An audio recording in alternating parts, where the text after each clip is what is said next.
This podcast is a member of the Voices of Wrestling Podcasting Network. Visit voicesofwrestling.com to hear the rest of our great podcasts, as well as show reviews, columns, opinions, and updates across the world of wrestling. Hello, everybody, and welcome to another edition of Wrestlenomics Radio. I'm Brandon Thurston, broadcasting on demand from Warren, Rhode Island, where today is Sunday, August 15th, 2021. And today on the program, we will discuss TV ratings. AEW Rampage just happened Friday night. Smackdown happened that night too. We don't have real numbers yet, but we'll talk about what the real numbers might be.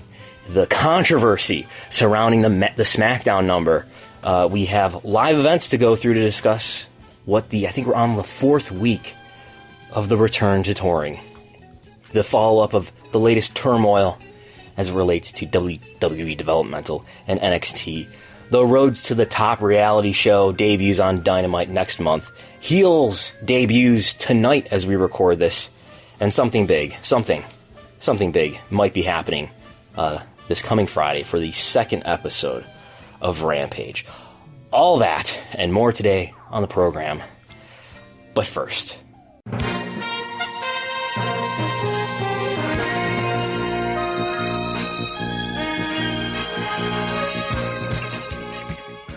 joining us to my God, I've got to recalculate and recalibrate my cardinal directions. Coming to you from my south by southeast, from South Buffalo. He is everyone's favorite ring announcer. He is an independent wrestling historian. He is clean shaven today. The one and only Chris Jello. Do you remember my Chris Jello impressions I used to do in the Yes. Then anyway, Chris Gullo joins us to discuss all the latest professional wrestling business news. Hello, Chris Gullo. I'm clean shaven. I'm rebooting the beard since I don't have a booking for 3 weeks, so figured I'd shave off and reboot it. Yes. What have you been up to in this time since we talked last, Chris Gullo? It's been a very quiet weekend. I mean, I did some stand-up comedy on Friday evening, and you went head-to-head with AEW Rampage, I heard. Well, technically no, because I went on stage before 10 o'clock. I was head-to-head with the second hour Smackdown. Okay, so you are part of the pro AEW co-opted media here. You were doing what you could to take a bite out of the WWE competition that people just keep comparing AEW to WWE for some reason. I am here in Rhode Island this weekend for a wedding. At this is a social gathering. Yes, social gatherings tend to be difficult. People are being very nice and understanding to me, though. Everyone is now out on a boat somewhere. They've left me in this house all by myself. I am now in a closet that is bigger than some people's homes, probably. I'm in some, I don't know, very well-to-do, like, we're near Providence. I don't know. Is it an Airbnb or someone in the family's house? No, this is girlfriend's family's house. Yeah, they're doing all right, let's say. And now they're out on a boat. I am the weird, quiet person who that's my main feature. Is I have a podcast that I need to do right now. There has been discussion of an upcoming sponsor that we're going to have on the program, and I think next week we will be reading for that sponsor. Bringing up how niche not just wrestling is, but the business of wrestling. And yes, we do have 180 some odd patrons that actually pay money for this. Yes, I'm a strange artifact of humanity. But anyway, you told me that you're drinking cucumber watermelon juice. Yes, from Trader Joe's. Do we have a Trader Joe's in Buffalo other than the one on Niagara Falls Boulevard in Consumer Hell? Just the one on Niagara Falls Boulevard, but it's so you go from South Buffalo to the Trader Joe's in Amherst? Well, no, I work in Amherst, so I go after work. You work. That's right. Okay, we did pick you up at work that one time, and that is pretty close to Trader Joe's. Okay, but what are the highlights in the world of professional wrestling business lately, Chris Gullo? Well, this was a pretty crazy Friday night. We'll get right into it as we had our first Friday night, it's not a war because they're not going head to head, but Friday night double feature, you could say, with SmackDown followed by AEW Rampage, and we do have, I believe, a SmackDown overnight, Brandon. We have a SmackDown overnight. It is exceptionally high. So I've been doing some research. I've been informed by someone who's very familiar with Nielsen ratings. I'm getting my terminology sorted out. I don't know that overnight is the industry preferred standard term for what we're talking about. When we talk about these SmackDown ratings, we're talking about the ratings that we get the following day or morning or early afternoon for what was on broadcast TV. Those, my understanding is, are called fast affiliate ratings. I take it fast affiliates because they come from the local broadcast affiliates for your ABC, NBC, CBS, Fox, CW.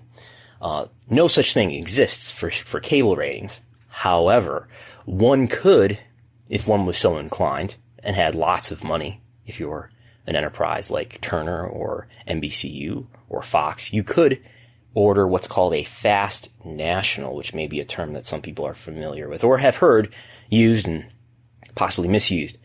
So these overnights that we talk about each week for SmackDown are not fast nationals. A fast national is something that someone, usually who's already a Nielsen subscriber, they make a request to Nielsen, and it's not free. It's thousands of dollars that they have to pay to make this request to get this information. So say if I'm on Turner and I want to know what the rating was on Saturday for Rampage the night before on Friday, which is quite plausible. But apparently, if they've done that, they haven't put out a press release to publicize what the rating was. But I can pay a few $1,000s to get the fast national ahead of schedule, if it's important to me, for public relations reasons or something like that. No such thing apparently has happened, or at least if it has happened, there has been a press release put out for Rampage. Maybe that'll happen next week, as perhaps CM Punk is debuted in AEW. But so what we have here, as I get to the point, we have fast affiliates for SmackDown. Now, if we look at the fast affiliate rating, we have it from Spoiler TV for all the network prime time airings from 8 to 11.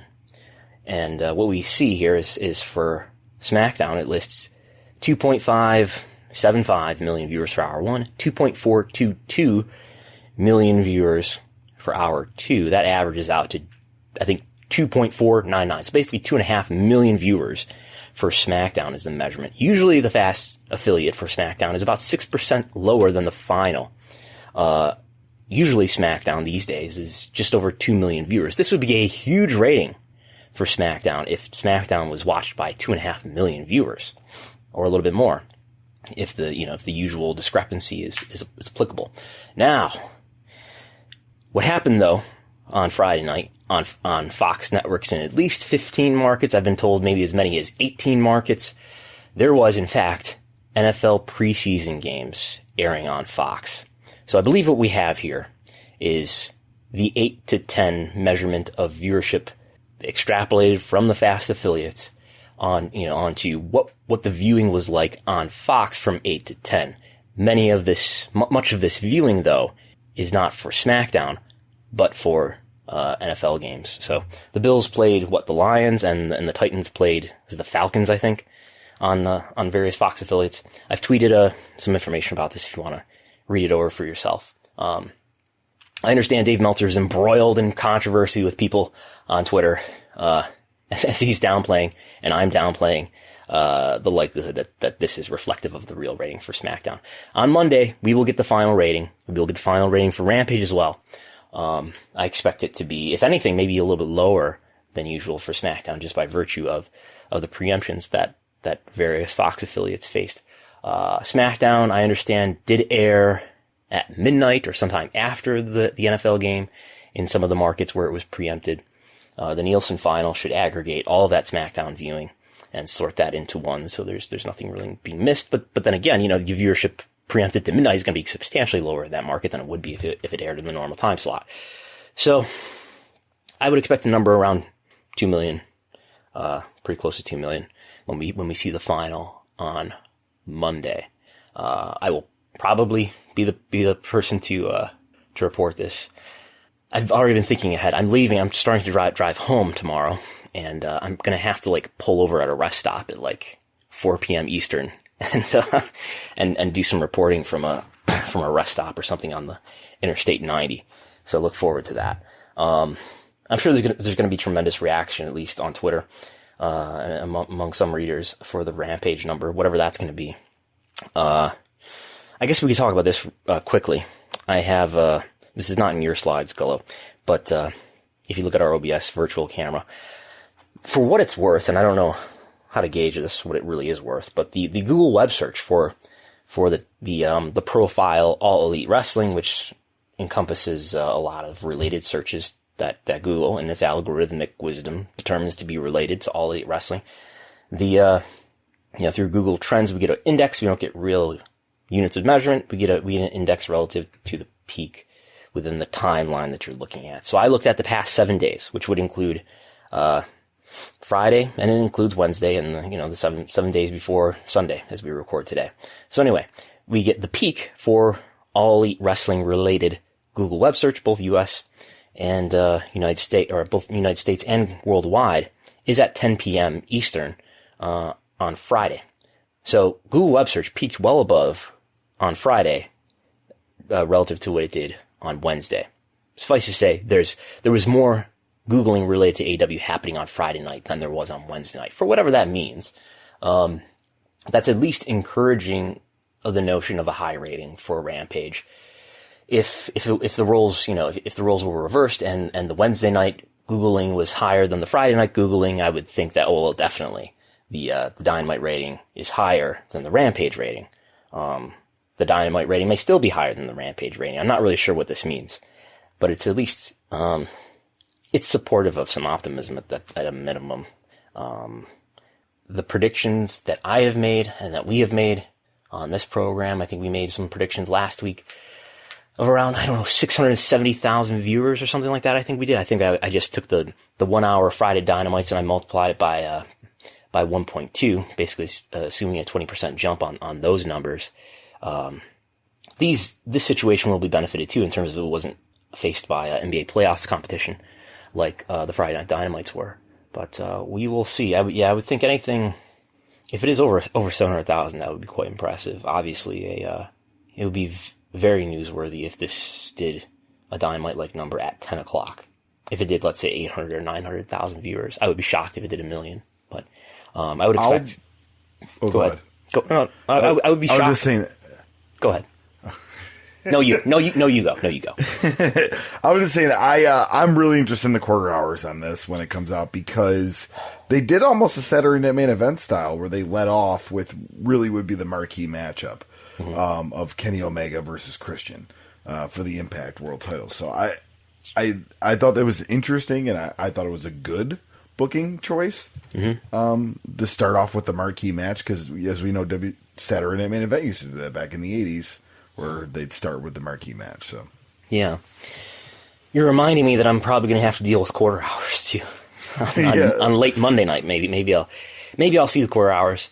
Yeah, that's interesting, because usually, so what's been happening lately is that the Observer has always gotten the quarter hours, and have often, almost always, been the first report of the quarter hours. On occasion, and especially lately, I've been able to get the quarter hours out there first, but we'll see if I'm able to obtain them.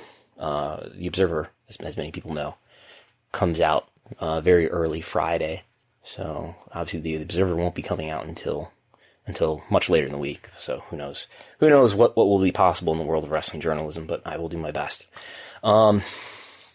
Yeah. So there's that. So I guess you think maybe, does the Omega and Christian match do better? Yeah, and as time goes on later into the night, especially when it's that late, the segments that are later in the program are probably at a disadvantage in terms of just people turning the TV off and going to sleep. But it'd be interesting to see if the Britt Baker and Red Velvet match did close, equal, or better than that opening match. I guess it's kind of what you're getting at there, maybe, or that's what yeah. I'm very interested because with a show that late, viewership tends to decline later as the hour goes on. Yeah, which is an excuse that we never make for Raw, do we? Is that the third hour drop was tremendous and the show is supposed to build, so maybe we should balance that when we talk about the 3 hour Raw. That is going from the third hour going from 10 to 11. But yeah. As I'm sure people know, we're not going to review Rampage here, but Britt Baker going over strong in her hometown of Pittsburgh. An interesting creative choice on the part of AEW to put someone over in their hometown on a 1 hour show. I don't know what the challenge is of that, pal, but if you're not going to tear somebody down to build them back up and only do a 1 hour show instead of a 3 hour show, I don't really see what the challenge is in that. But nonetheless. That is what AEW and use it to debut somebody too. How dare they? You talking about Jamie Hayter's debut? Yeah. Yes. Well, technically a re-debut because I know she worked her back in the beginning, but yeah. Yeah. In any event, not to jump ahead, I guess. And we do have this on the slides here. I don't know that the video is going to end up being used here, but yeah, we have. I believe this is from 406sports.com, where we have various markets that preempted SmackDown on Fox. As you would imagine, it's a lot of Tennessee, Georgia, and Michigan. Here in Buffalo, or not here in Buffalo, but there in Buffalo where you are, it was on the CBS affiliate, our Channel 4. So, but anyway, more ratings, I guess. Yeah, real quick though, just to touch on that, you'll hear some people say, "Oh, it's just the Hall of Fame." I mean, it's just preseason or whatever. So the Hall of Fame game, which is a preseason game that aired not this past Thursday, but the Thursday before, I think it did 7.3 million viewers on Fox. Now the week after the Field of Dreams game did about that's a baseball game. Did about 5.7. So. Okay. And I heard the Hall of Fame ceremony itself did better than usual in prior years for the NFL Hall of Fame. Yeah, I don't know. Peyton Manning's induction, people were telling me, and I was responding to that by saying, well, the numbers were up because Peyton Manning. How tall is Peyton Manning? He's 6'5". Oh yeah, proving once again that tall people are a draw in this business. In any event, all right. Speaking of this business, we'll touch on the SmackDown the week before, Friday, August 6th. 2.169 million with a 0.61 in the 18 to 49. So up from July 30th, which did a little over 2 million with a 0.57 to 18 to 49. So a little increase for SmackDown there prior to the week before. Moving on, yeah, that's a very old rating at this point, so we don't need to get into that. Monday Night Raw on August 9th doing 1.790 million with a 0.49 in the 18 to 49. Very slightly down from August 2nd, which did 1.8 in the 18 to 49. I'm sorry, 1.8 overall. And in the 18 to 49, they did 0.51. Yeah, and do we have here in our slides the year-over-year comp? We do. So if I jump to Raw, and maybe we can do this for SmackDown too. But we're still, Raw still doing above. Now I'm looking at total viewership, and I imagine Key Demo is similar, but Raw still doing a level above where it was doing the year before. SmackDown still doing a little bit better relative to Raw than it was the year before. We're coming up, though, on year-over-year comps to the Thunderdome era. We are still in year-over-year comps on the PC era, believe it or not. A year ago, we were at the tail end of the PC era. And we are still in a sequential comparison. Raw and SmackDown are doing considerably better than the end of the Thunderdome era. So there are those things. I've been doing lately, Chris Gull, I don't know if you're aware, I've been doing these Thursday evening yes ratings discussions, so I don't know what we should do here as far as maybe we should condense these discussions so it's not just redundant things for the listeners. But there you go. Raw and SmackDown are not knocking it out of the park with huge ratings with return fans, but they're doing better than they were without fans, for sure.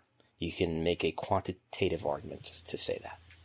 All right, we'll move on to Dynamite from Wednesday, August 11th at 979,000. So falling under $1 million for the first time in a few weeks with a .35 in 18 to 49. Compared to the week before, 1.1 million with a .46 in 18 to 49. Mm-hmm. Dynamite's rating was down. There was no competition now from the Olympics. I guess for all these programs that we're talking about, the Olympics ended a week ago today. And you would think that this was after a 4-week streak with AEW doing over 1 million viewers total, over 500,000 viewers, 18 to 49, and slipping under both of those milestones this past Wednesday. There's really nothing that's a difference here except for the content. Wasn't it the return of the challenge? I'm sorry. Thank you. It was the return of the challenge. AEW ranked, and I think this is information that I didn't know when I did my ratings talk on Thursday night. The return of the challenge was there. Real Housewives of Beverly Hills also beat out Dynamite in the 18 to 49 demo. And you know what else beat out Dynamite in the 18 to 49 demo? Have you read this on my Twitter yet, Gallo? Do you know what I'm talking about here? No, because I saw a lot of chatter about the challenge, but so the challenge won in the demo on the day on cable. Okay, Real Housewives of Beverly Hills on Bravo, number 2.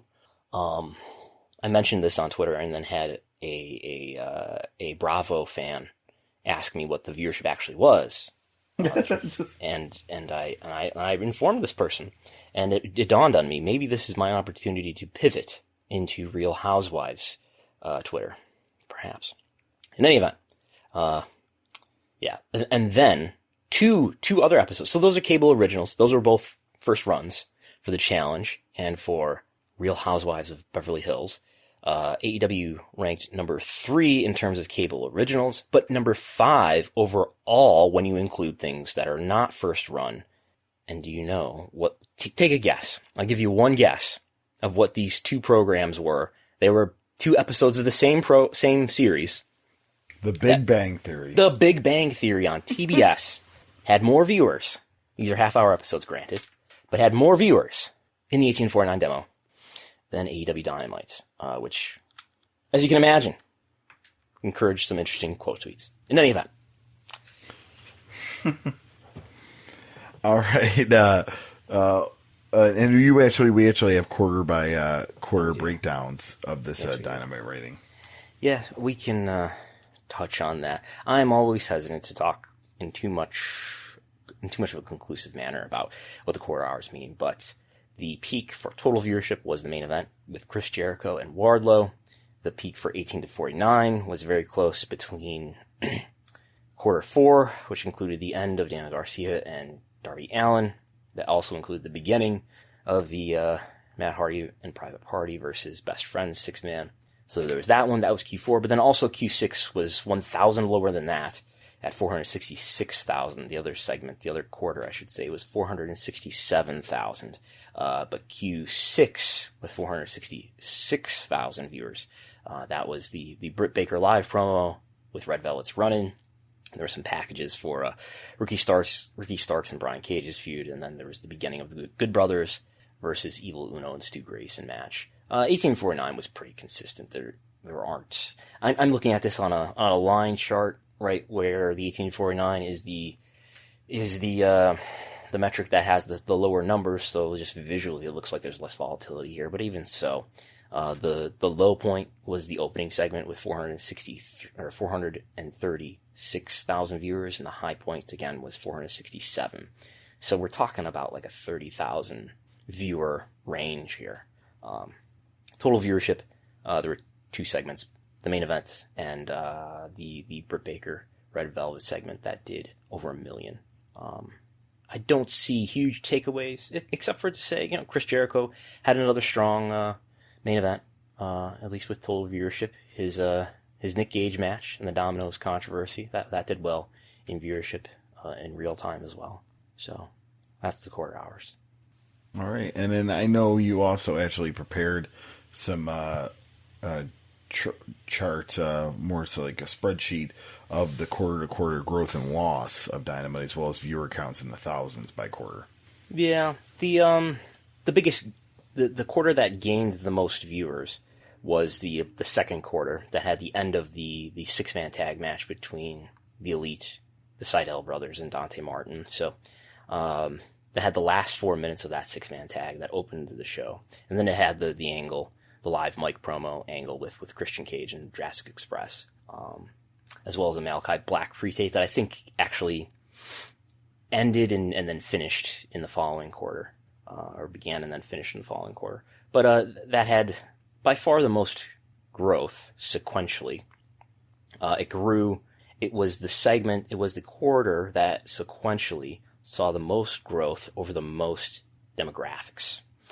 It was the highest growing quarter for 1, 2, 3, 4, 5, 6, 7 demographics, including total viewership and 18 to 49. So I think we kind of saw this too in the elimination match a week or two ago, in that they opened the show with a match that ended in the following quarter, and that led to a lot of growth in the following quarter. And the first quarter is always kind of unpredictable and volatile, because you could have a big checkout factor from Q1 to Q2.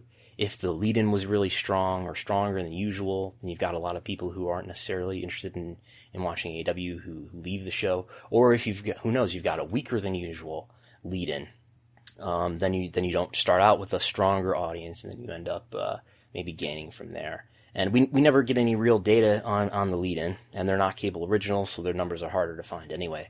And it's a 7 p.m., whatever the movie is before Dynamite. So that's always an unpredictable factor, and another reason why it's, I think, difficult to analyze and to draw strong conclusions from quarter hours. All right, and we'll touch on we do the Impact. Yeah, that actually went against that Field of Dreams game we talked about before. But yeah, Impact at 122,000 with a .04 in the 18 to 49. Last week, 100,000 even with .04 in the 18 to 49. So. Yeah, so 122,000. We had Christian Cage on here on this show, and I believe Kenny Omega as well. This is a better than usual number for Impact. The 18 to 49, still pretty low. But there was a time a few months ago where Impact was hovering around 150,000 viewers. So this is still substantially lower than what they were doing a few months ago. If you want to look at what the peak it is that they're possibly capable of, the Kenny Omega episode where he had his first appearance way back in December. If I scroll and scroll and scroll through our Wrestlenomics viewership spreadsheet, the December 8th episode of Impact did 222,000 viewers, so 100,000 more viewers than this episode did at 122,000 viewers. The demos are super volatile because the numbers are so small, so I'm hesitant to do too much thinking about these demos where we've got like 4,000 viewers in 18 to 34, another 0 measurement for female viewers 18 to 34. But the demo not doing great here at 48,000 viewers. That's the equivalent to a .04. But then again, that's within the range of what Impact has been doing for a long time in the key demo. And yet again, on the other hand, we're dealing with, an audience that's measuring under 100,000 viewers in this demo. It's hard to, it's being determined by a Nielsen sample that is, it's smaller, so that the result is going to be more volatile. The total viewership would be less volatile, one would think, because it's by virtue of being a bigger number. And the total viewership over time for Impact has been generally on the decline. All right. And then I know you kind of did an 18 to 49 graph chart with all 5 shows. Oh no, we got NXT. Totally forgot about the NXT rating. Yeah. So NXT did a lot. NXT did a pretty good number. I wonder if it's out of curiosity. Yeah, 751,000. 0.19 at 18 to 49. Right. Compared to when they were on Sci-Fi the week before, 520,000 at 0.10. So, yeah, back on USA, nice jump. So, they were on Sci-Fi for 2 weeks, and you just kind of throw those numbers away. But the last time they were on USA, which is on July 20th, they did 709,000. The week before that, they did 705,000. So they've been, and the week before that, they did 654,000. So this was the biggest NXT number since May 4th. The key demo did did within the range of what they had been doing, though, the last time they were on USA Network at 244,000 viewers, which is the equivalent of a 0.19 rating. I don't know. I wonder if it's related to the news stories and just people having NXT a little bit more top of mind, and checking it out. The younger demos, though, did exceptionally well for this episode compared to the last time they were on USA. So this week, 105,000 viewers on average between the ages of 18 to 34. The last time they were on USA, 65,000. So again, 105. Last time they were on USA, 65. So almost doubling. I wonder if it's, this is, we're getting into the realm of being tempted to make conclusions, I think. But, I wonder if, if the more news-aware wrestling fan tends to be younger and maybe certainly they tend to consume media in ways that are not measured by linear TV viewership. And then maybe they were just for some reason more compelled to check it out and ended up checking out through traditional TV viewership, means rather than, I don't know, other ways. It's still on Hulu, right? Or YouTube clips or whatever, or just, monitoring social media. But it is interesting that, this show did so much better than usual. I even have seen quarters, and I think it was pretty consistent across the board, and even saw some growth in the main event related to, relative to the rest of the show. So it was not as if people tuned in at the beginning and then checked out. There was some consistency with the viewership. So there's that. We'll see what happens next week, if it's just sort of a 1 week check-in. I've heard NXT is in turmoil, so I'm going to see what it's like, and maybe people will forget about it as that news story cools off from the top of the mind of wrestling fans. All right, yeah, like I said, you got these line graphs here with the 18 to 49 viewership live plus same day for all 5 programs. Yeah, it's just a line graph. That's just there for reference. We don't need to discuss it. Okay, all right. We can move on to live events. And moving on to live events here, as far as the past live events, we'll start with. If you want to break that down, Brandon. Yeah, I should mention real quickly, too, before we get to AEW and WB, that New Japan had its resurgence show last night, right? Yes, last night, yep. For what it's worth, we also had Triple Mania.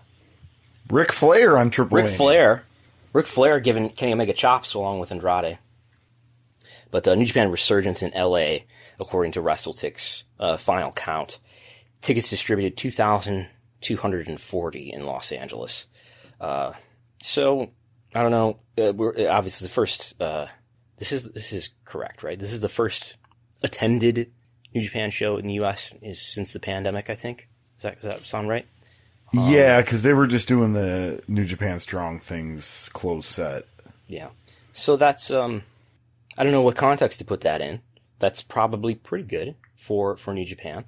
That's probably on par with what their lower level shows have been doing in the U.S. I mean, it's much bigger than a Korakuen Hall show, which is just under 2,000.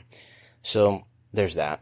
And just to double check on what I just said about the NXT quarters, which I have not put out there, and the Observer has not put them out there yet. But let me make sure what I said was true. Show opened with 673,000 viewers. It ended with 755 for the overrun. The final quarter, 9:45 to 10, had 719. Show peaked in the middle at 9 at the top of the hour with 839,000 viewers. This is total, of course. That was also the peak for 1849 at 282. So it started under 700,000, grew to 9 o'clock, fell a little bit toward the main event, and then the overrun was the fourth most viewed compared to the quarters. So there's that. But anyway, yeah. Live events. Our chart's a little bit messed up here. I don't have dates on it, but yeah. So we don't have Unfortunately, we don't have cities here. The Pittsburgh Dynamite did over 5,000, 5,015. The Rampage did 5,454. So the Rampage doing slightly better on a Friday night versus a Wednesday night Dynamite. And we have weekend a house show. I believe this is Charlotte, 7,524. Pretty good for a house show. Smackdown. Where was Smackdown on Friday night, Gold? Do you know? Tulsa, Oklahoma. Yes, That's right. That did over 7,000. So the Super Show, the house show in Charlotte, did better than the Tulsa Smackdown. And where was Raw on Monday?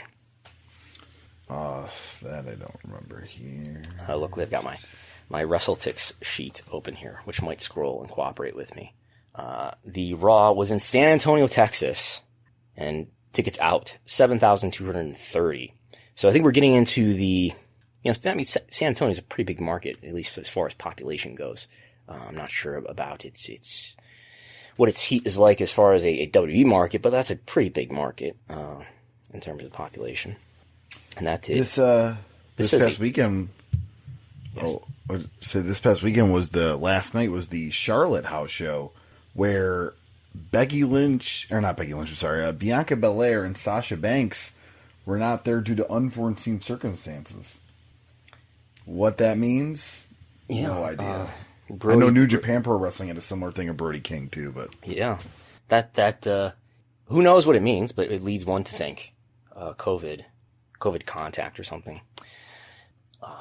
Yes, I had my first COVID test in anticipation of this traveling that I've done here, and I tested negative. I will reassure everyone who's come in contact with me. They'll be reassured to know that I do not have COVID. Good. So yeah. It's your first one. Yeah, I mean, I just never had to be tested, I guess. I never came in contact with anyone who I know of who had COVID. Yeah. You've had COVID tests? Twice. One to attend the Buffalo Bills playoff game last year. Oh, yeah.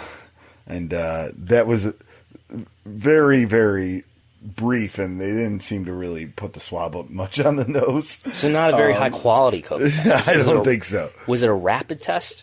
Yeah, it was, yeah. They let you know on, I think the next day or whatever, but, it was a rapid test. And then I did another rapid test when somebody I knew, tested positive for COVID, but I was negative on that as well. Oh, wow.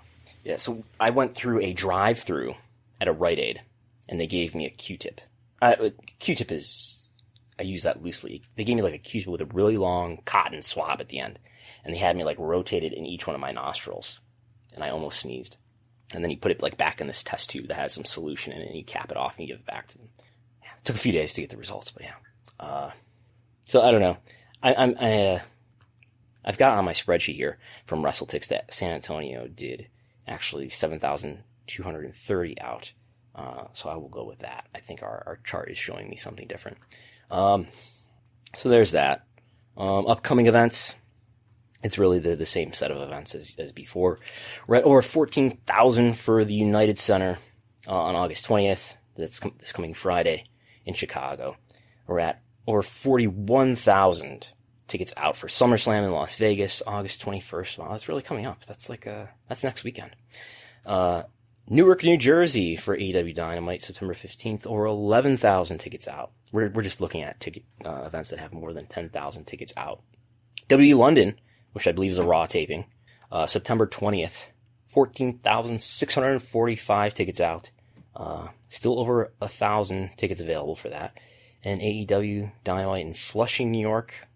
Maybe it's Queens. Still nobody's explained to me what the taxonomy is of Flushing, New York and Queens in New York City. But anyway, September 22nd, which will be the most attended AEW live event ever. Over 17,000 tickets out. So there's that. Yeah. All right, so move on to some Triple H conversation. Yeah. I imagine we'll have something to talk about next week as Triple H will probably have a conference call since we have a takeover coming up on Sunday, right? Because SummerSlam is Saturday. So we'll actually be able to talk on Sunday about SummerSlam that happened the day before next week. But usually on the Thursday before a takeover, there is a Triple H, Paul Levesque, Executive Vice President of Global Strategy and Talent Development, or whatever his title is these days, he will do a conference call with the wrestling media. And I don't know if there's ever been more of an interesting time to have a media conference call with Triple H than this week. I mean, it's not, I don't know that it's official. I've never been included in any of these PR emails that they put out to give people the connection to participate. But it would be unprecedented if there was not a conference call ahead of a takeover. So, what do you think people are going to ask him, Chris Gullo? Well, they're going to ask him about the releases and were they his decision and what's the direction in NXT going forward. Are they going to ask him about, so, what's your relationship like these days with Vince McMahon? Well, yeah, that could be asked because the rumor is he had no idea this was happening. And how defensive will Paul Levesque get on this conference call? But if we jump ahead a few slides, which is, I probably should have reordered this, but the Wrestling Observer newsletter this past week reported that even though they were NXT releases, it was Vince McMahon, Bruce Pritchard, and John Laurinaitis who were the ones who decided who would be cut.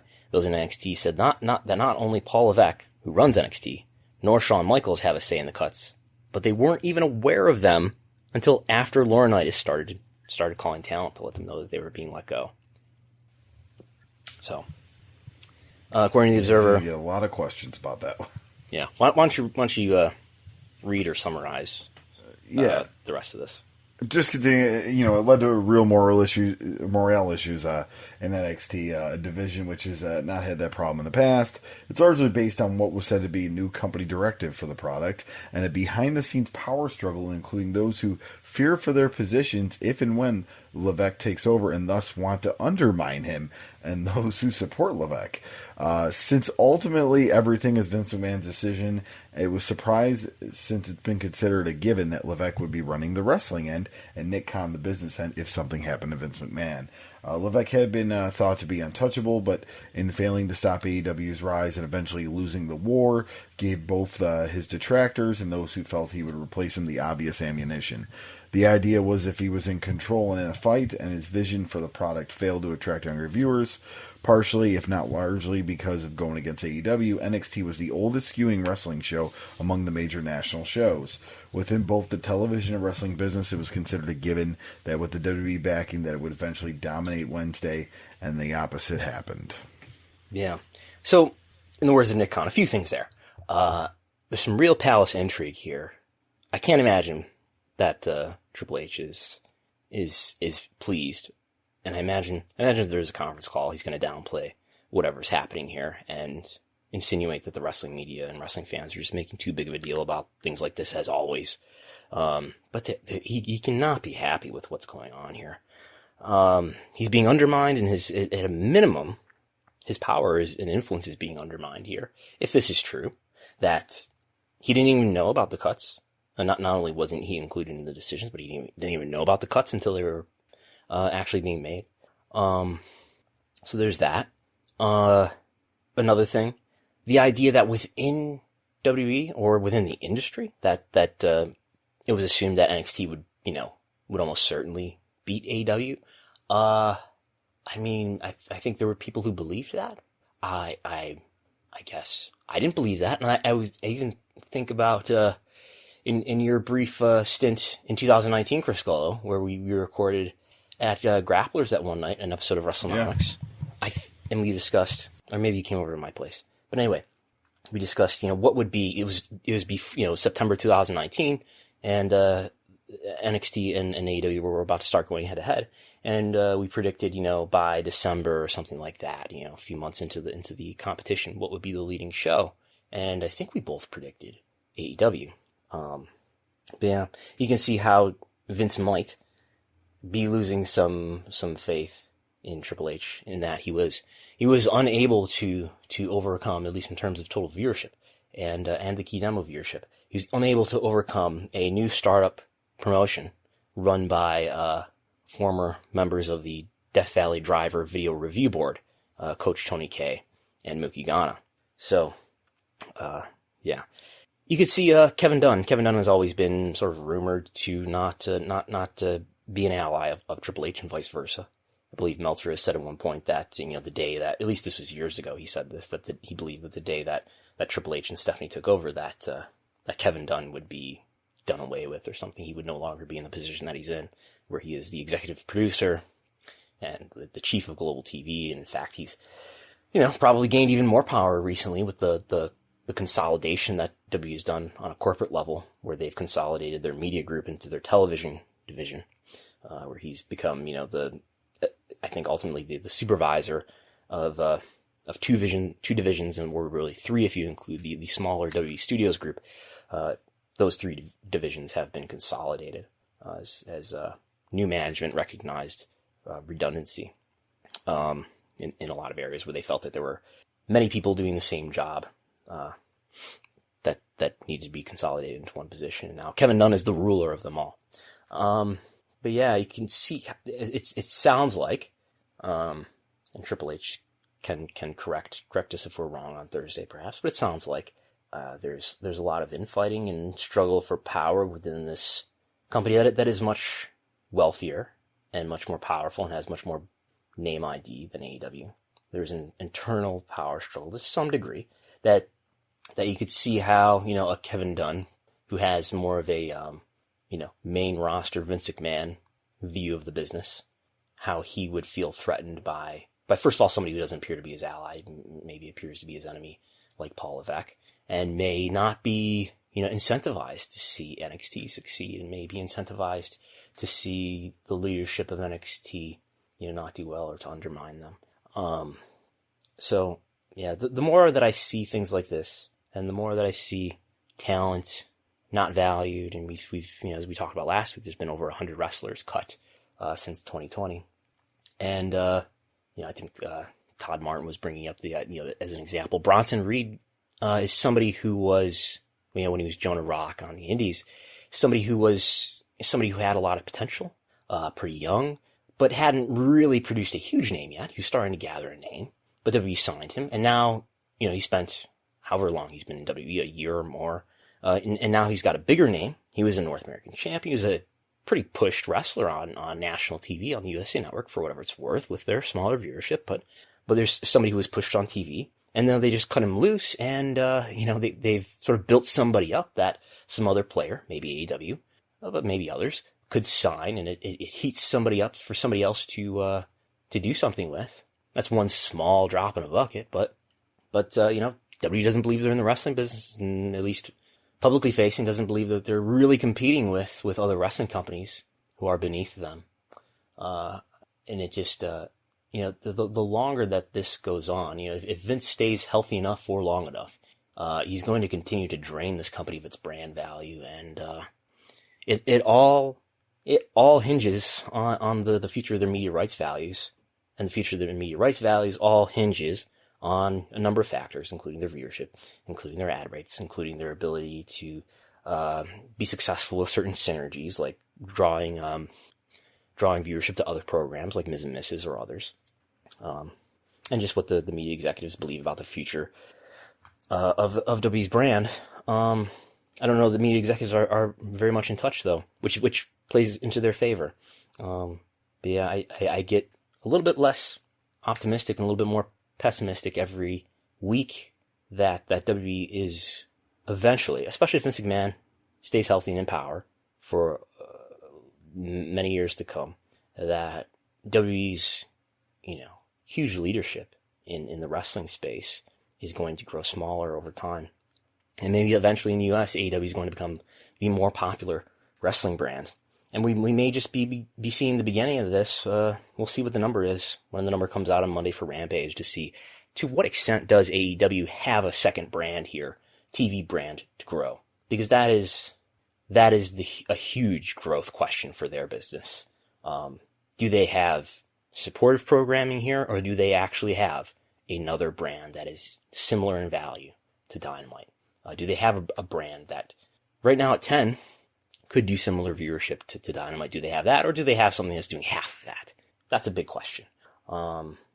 Is Dynamite something that eventually gets put into a better time slot maybe earlier on Friday, and Lord knows what will happen then. And I think about how, too, WWE just keeps cutting talent. And if I were Tony Khan or AEW, it's like more talent than I can handle right now. Like, you keep putting free agents out here that, like, I don't have the capacity for these people yet. And it makes the notion of another 2-hour show seem more palatable if there's all of this talent that you have to give time to. Don't tell me that the YouTube shows Dark and Dark Elevation are enough. They're not. They're just YouTube shows that are nice for generating some YouTube revenue, and really their larger value is in talent development and giving people reps who don't have the old house show system beneath them. Yeah, it's their developmental. That's really what Dark and Dark Elevation is for the most part. And it's probably a more cost-effective and more sensible developmental. We could, go on here about how the who knows, and we don't know what the real cost of the performance center is, but it's millions. It's millions per year.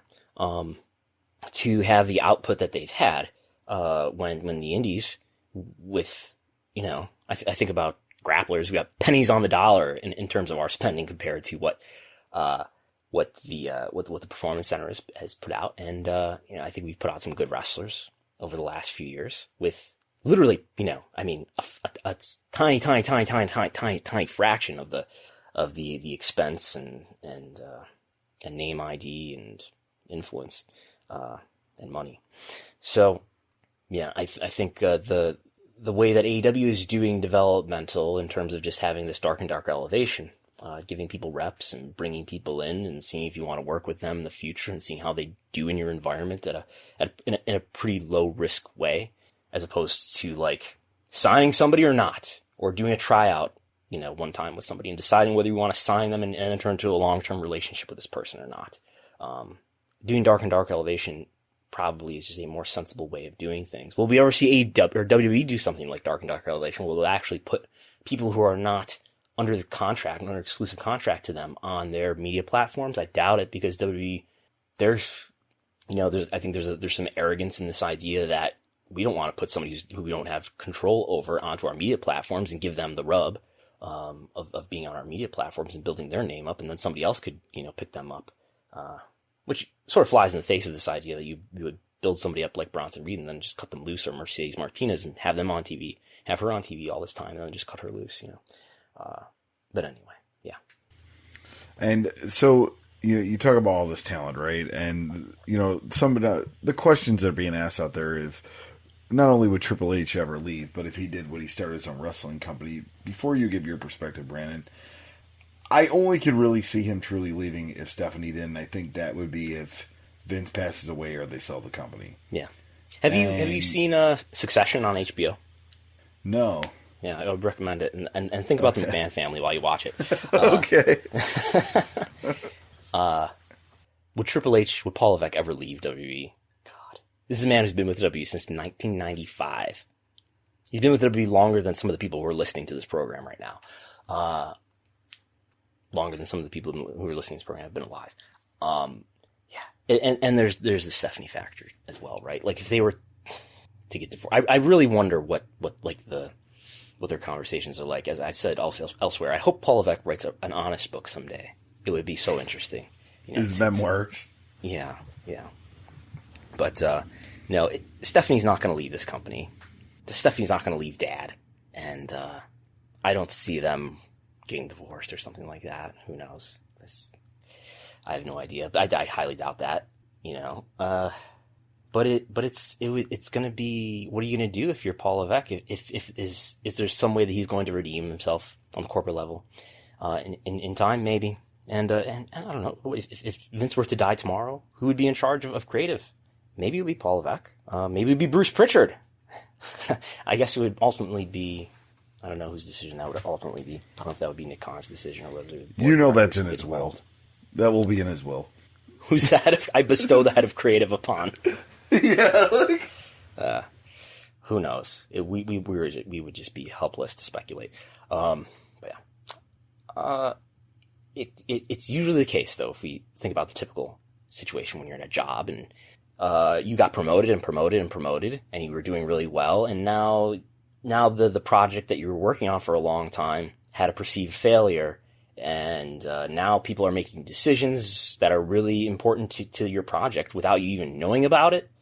In a typical situation at a job, you would probably not be long for that company. And if you're at a high enough level, there's probably other companies that would, that you could offer your services to. But then again, this is pro wrestling, and I know you're in the media business, but where else is Paul Levesque going to work? He's a pro wrestling guy. Yeah, it's not like Stephanie, where I feel, and I've said this before on the show, that I feel like Stephanie, you could plug her in other companies, other non-wrestling companies, like a media company or something like that. Yeah. But Triple H, I mean, it would just be wrestling. Like, if he ever did leave, does he start his own company? Does he partner with someone? Partner with another resource with a lot of money? Maybe another billionaire, and they put something together. So he would be foolish to do it with anything other than somebody who has a lot of experience dealing with sports and media properties. I mean, somebody like Mark Cuban, we're just pulling a name out of the sky. Somebody like Mark Cuban makes sense. The credibility and experience of TNA and people who have been involved with TNA in the past, not good enough. That's not going to go anywhere. I think we'd be foolish to invest in something like that. On the other hand, sort of a little bit separate from this, we have seen Shane McMahon, who seems to be an heir to this company, leave in 2010.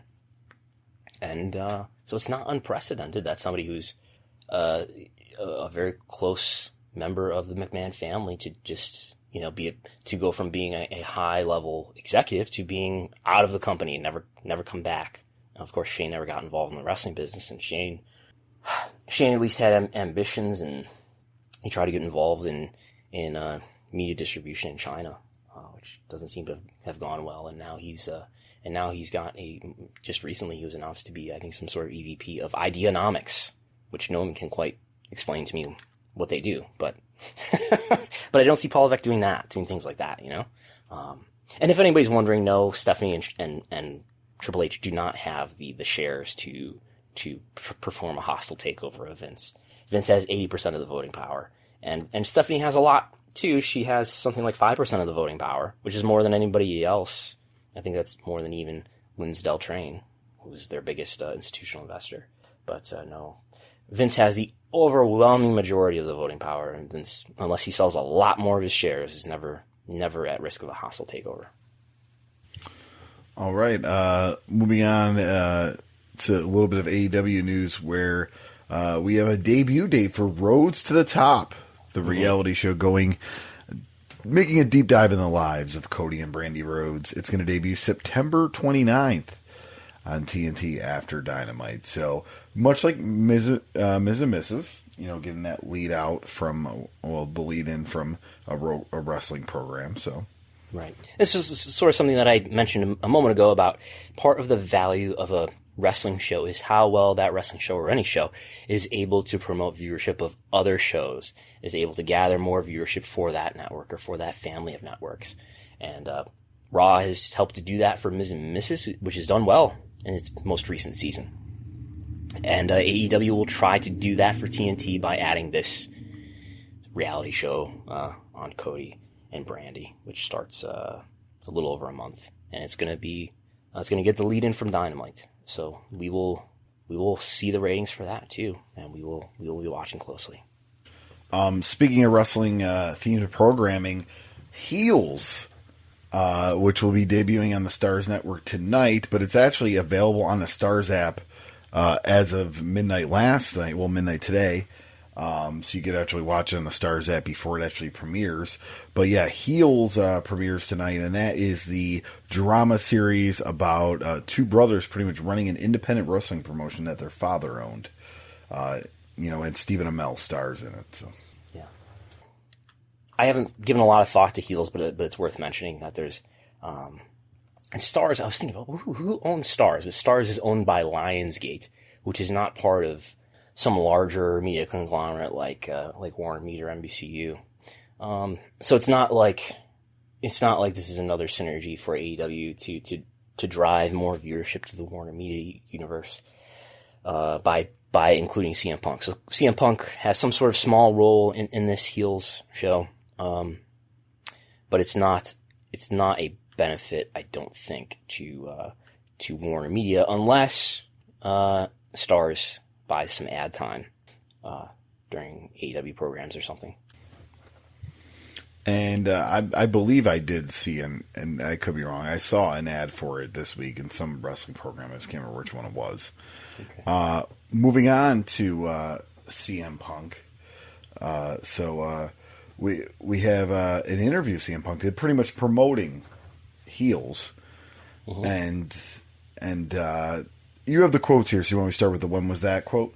Yeah, he did an interview with Jason Agnew of, in my memory, Live Audio Wrestling fame, and who asked CM Punk about whether he was going to be at the United Center for AEW's Rampage show this coming Friday. So he says, "When was that?" Punk said. "Let me look at my calendar. When did you say it was? The 20th? I think I actually might be doing a screening. This isn't confirmed yet, so I probably shouldn't blast this out everywhere, but we're talking about doing a screening of the episode 3 of Heels at an AMC in Chicago, and that was one of the dates that had been proposed. So hope to see everyone there." Yeah. So it sounds like he's going to be there, or he's playing coy. And then Tony Khan was on his favorite wrestling podcast, Busted Open Radio, again this week, where he said this. Furthermore, we'll hear a little bit about what's coming on Rampage. It's going to be a huge card, and tonight we'll establish more of what's coming on the premiere of Rampage. Of course, I think everyone knows what to expect on the second episode of Rampage, which is titled The First Dance, and I expect the anticipation will continue to build. Yes. Everyone knows what to expect was the phrase that people focused on there, as if everyone knows to expect CM Punk, sort of the unsaid thing there. So I would be shocked if CM Punk is not on the show. It would be a huge detriment to their brand if CM Punk, if they go off the air at 11 o'clock and CM Punk has not appeared on screen. But I would bet a lot of money that he's going to be there. And he's going to do who knows what. It was asked of me on the TV ratings talk this past Thursday, what segment, where would you place the CM Punk debut? I will ask you that, Chris Gullo. If you were in charge, if you had to pick where on the show, where on Rampage, what quarter would you put CM Punk's debut on? So, honestly, I would finish with it to keep a high-rated audience throughout the show. Yeah, absolutely, I agree. If you put him on first, people will tune out afterward. So I would put him on at the very end. So, I think that's all. What are we at here in terms of a time? We're at 107. We've been going a little bit over an hour lately, more like an hour 20. So now I have some questions for you, and we will now play. Are you ready, Chris Gullo, to play a game? I am ready. That we call Wrestlenomics Jeopardy. So we have a few questions here. First, ding. AEW's new TV partner in India, Eurosport, is owned by this parent company that will soon become the parent of Warner Media. What is Discovery? Discovery is the correct answer. Next, WWE returns value to its shareholders every quarter through a dividend, but in Q2, the company also spent $18.8 million in effort to increase the stock price by doing this. What is a stock buyback? Oh, very good. Next clue. In January, WWE gave financial guidance projecting the company will generate $270 million to $300 million in this WWE's favorite non-GAAP profit measure. TV rights deal? I think I got this wrong. That is incorrect. The correct answer, the correct question, right? Anyway, the correct response is what is adjusted OIBDA? Adjusted OIBDA. They do like saying that word a lot. Was the response we were looking for. Next, according to Nick Khan, viewership for this event increased 46% compared to the event of the same name in the prior year. Was that... what was the... I want to say... I feel like it was not this quarter, so it wasn't the Money in the Bank. It has to be Backlash? That is incorrect. The correct response is what is Money in the Bank? Okay, so I just couldn't remember if it was a quarter 2 or a quarter 3. The Backlash and Hell in a Cell had 20-some-odd% increases, and Money in the Bank had a 40-some-odd% increase. Next, among those who had more than a few matches in 2021, this WWE superstar has had the highest Google web search volume in each month, year to date. John Cena? More than a few matches in 2021. More than a few. Oh, so Roman Reigns? Roman Reigns is the correct response. Final question. Answer, I mean. In July, WWE and Blumhouse Television announced a new limited scripted series is in the works. The series is going by this title. Vince McMahon versus the United States of America. That is correct. There we go. We've checked your reading comprehension. You performed admirably. You missed, let's see here. I gave you 1, 2, I missed a couple, 3, yeah. 4, I missed Money 5, in the Bank. And 6. And you got how many correct here? 1, 2. I was impressed with stock buyback program. Well done. 1, I 2. missed adjusted Hebita. See, I can't say it right. Yes. We sort of gave you a hint with the Roman Reigns Google website. Yes. So. I read that wrong, so. Yes. So that is, I think, all. I did a TV ratings talk on Thursday. I think the response will be such that I should almost do it on Monday, but there probably will be no feasible way. But maybe I'll do another one this Thursday. You can get that content by going to Wrestlenomics YouTube channel. Just I don't know, search for Wrestlenomics YouTube or search for Wrestlenomics in YouTube. You know, YouTube is, I think, the 3rd most used search engine in the world. Do you know what the 2nd most used search engine is in the world, Chris Gullo? Wow. Would it be Facebook? Because you could search it on Facebook. No, the correct response is Amazon. Oh, okay. Yeah. Or I don't know if it's the 3rd, but the 3 are obviously Google would be number 1, but I think then it's YouTube and Amazon. Yeah, maybe I'll do a live TV ratings discussion on Thursday. Look for ratings that will come out on Monday that are for Friday for Rampage and Smackdown. We will put to rest the controversy about what the real Smackdown rating is, and we will be accepting apologies for some nasty comments from teenagers on Twitter. But yeah. Go ahead. You got plugs, Chris Gullo? Just me in general. Chris Gullo on Twitter, Facebook, and Instagram. No bookings for the rest of the month, so just kind of taking it easy, getting caught up on some stuff, enjoying life a little bit. But we are recording our newest episode of Rediscovering the Indies, which you can find RTI Pod on Twitter, Rediscovering Indies on Facebook and Instagram. We're recording our new episode this Saturday, and we're going to discuss the NWA title from the end of the partnership to TNA to the purchase of Billy Corgan. So get into some Bruce Tharp goodness, and it's an interesting story. And how he had the NWA Houston footage and all this good stuff, and members were dropping like flies, and there's just a lot going on in the Bruce Tharp era. So we're gonna dive deep in it. It's our 1-year anniversary Rediscovering Indies, as our first episode was the NWA title from 94 to 2002. So 94 to 2002. So you covered like the Steve Corino and Mike Rapada. We covered the day it was taken off of WCW television and no longer affiliated with WCW up until the day it was on TNA television. Okay. Credits. Our co-host and executive producer is me. Our co-host, you have a new title, Chris Gullo. You're the Vice President of Content Distribution. That sounds pretty corporate and good, right? Sounds very nice, yeah. That sounds good. The Vice President of Content Distribution and co-host of this program is Chris Gullo. Our Wrestlenomics.com contributor is Jason Unperser. Our technical consultant is Phil Chertok. Our creator and founder is Chris Gullo. And we are a member of the Voices of Wrestling. It's Chris Harrington, not Chris Gullo. Our creator is Chris Harrington, One Mookie Ghana, and we are a member of the Voice of Wrestling Podcasting Network. I'm Brandon Thurston. You can follow me on Twitter at Brandon Thurston, at Wrestlenomics. Go to Wrestlenomics.com for Wrestlenomics things. I'm Brandon Thurston. I'm Chris Gello.